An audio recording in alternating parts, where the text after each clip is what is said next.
It's Monday, August 4th. I'm Matt Hamill, taking a look at your national forecast. Of course, air quality, wildfire activity really dominating much of the conversation across the country, with wildfire smoke making its way into more eastern parts of the country. So we'll be talking about impacts to air quality, hazy skies that'll likely be punctuating the forecast for many in the days ahead. As we can see for eastern Canada, the hazy skies are pretty widespread all the way from Thunder Bay to Halifax. Meanwhile, some will be enjoying a pretty nice summer day, looking at St. John's in particular, 25 degrees and sunny, kind of right in that perfect range there. But with the sunnier skies, I mean, haven't quite been able to see that come to fruition for many in southern Ontario with that sort of red glow thanks to that wildfire smoke, and even some of that smoke at lower levels of the atmosphere, making for some higher danger ratings on the Air Quality Health Index. You see ratings of 7 for Toronto, Barrie,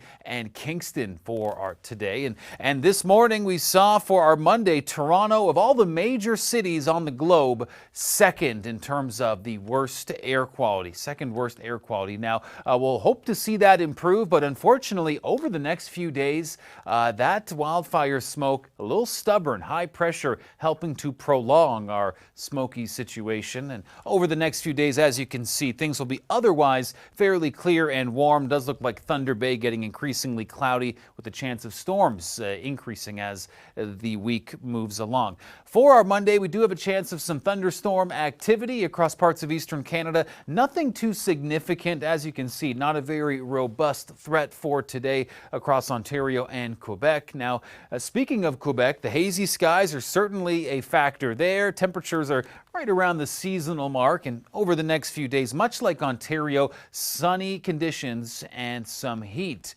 do appear to be in the cards. Off to Atlantic Canada, today's thunderstorm threat was likely to be a factor in parts of Nova Scotia, PEI, and New Brunswick, but again, not seeing anything overly impactful for today. Along this front, parts of Newfoundland earlier in the day, looking at some rainfall. We could see a bit of scattered activity for the Maritimes later this afternoon and evening, but all in all, nothing too impactful, as the next few days for Atlantic Canada are looking pretty good. We're going to be getting into some decent heat, especially later in the week into next weekend, where temperatures will be starting to feel like into the mid-30s, but locking into a pretty enjoyable weather pattern. That much is for sure.